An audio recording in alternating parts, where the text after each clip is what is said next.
It's a bit of a more than minor solar farm update. I've got the DC side, or no, not DC side, the AC side breaker box installed. Been running some of the AC circuits. I still have a few more to do. A couple outdoor ground fault protected circuits. That's what is going to be going under this. I just don't have the boxes not to get because I don't have any half-inch offset nipples. So I'm going to have to get some of those.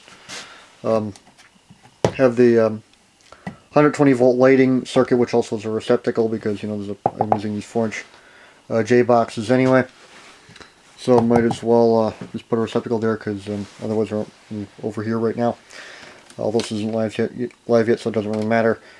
This J box is going to have two separate 24 volt light circuits. There's one up there that's going to be 24 volts, basically as a local light for the all the electrical stuff, AC load panel, DC load panel. It's a Outback FlexWare 500 that I got, surplus $15. The inverter was about 120 times that, but yeah, would have liked to get some of those surplus for stupid cheap, but keep in mind, and there's going to be a ordinarily you'd mount a pair of the of these Outback FXs, one on top of the other with this particular panel. I'm not doing that because what I'm going to do is I'm going to have a smaller 1500 watt inverter there and either mount an isolation transformer on the wall next to it or mount the isolation transformer on the floor. Then I've got the battery bank, which has some protective shields on top of it right now because it isn't wired yet. But that's not quite a ton of batteries, but for about half the install cost of a Tesla Powerwall, I get something with about well north of between 3 and 5 times its effective capacity, because those are 875 ampere hour batteries, and there's a pair of them, so it's because this is a 24 volt system, so that's 875 ampere hours at 24 volts, but that's at the 6 hour rate, so they're so the standard 20 hour rate, they're more around 1,300 and change ampere hours,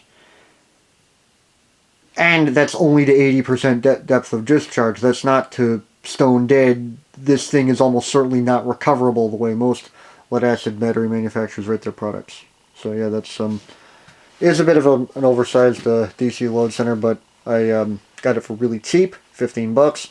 Ordinarily they sell for $235.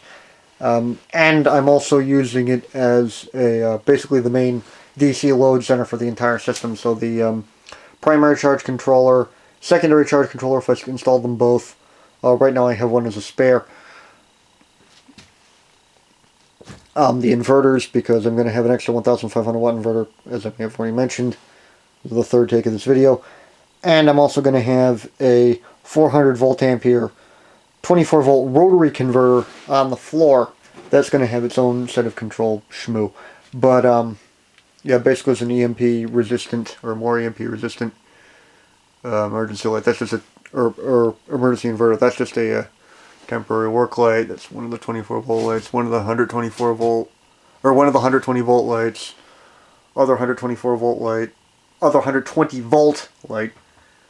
Brain can't words. Light. And I'm going to have an extra 24 volt light over here that is, as I said previously, separately switched. And then over here I just have a receptacle thing.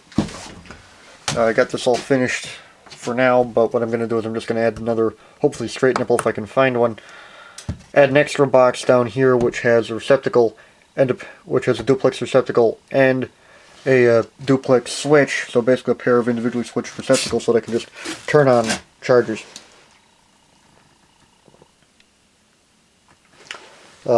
As needed, because these things don't like to be left on all the time, and that's why you'll hear a lot of complaints about these things in general. Well, not just this particular one. It's a Ryobi P125 supercharger, basically a 6-port one at a time thing. That I've done a couple of videos on this guy, but the reason that these things tend to die after a couple of years, if left on continuously, is because the switchers really don't like it. It's a problem based on the single switch architecture Basically, you have one chip that has all the power supply control circuitry as well as the main switching FET, because they're usually single-ended switch mode converter and a lot of things because it's cheap and relatively speaking easy to implement. And they don't like being under bias for extended periods of time. So basically, turn the thing on when you're charging batteries. When you're done, pull the batteries out, shut it off, because I have heard things about how these chargers can kill batteries that are left in them.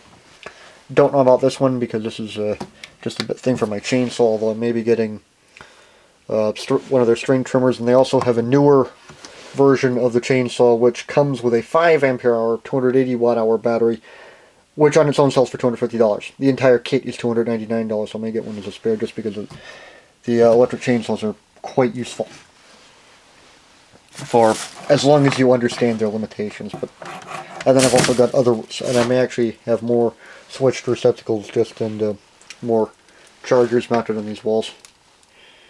So yeah, it's a big, long project, and it's gradually coming together.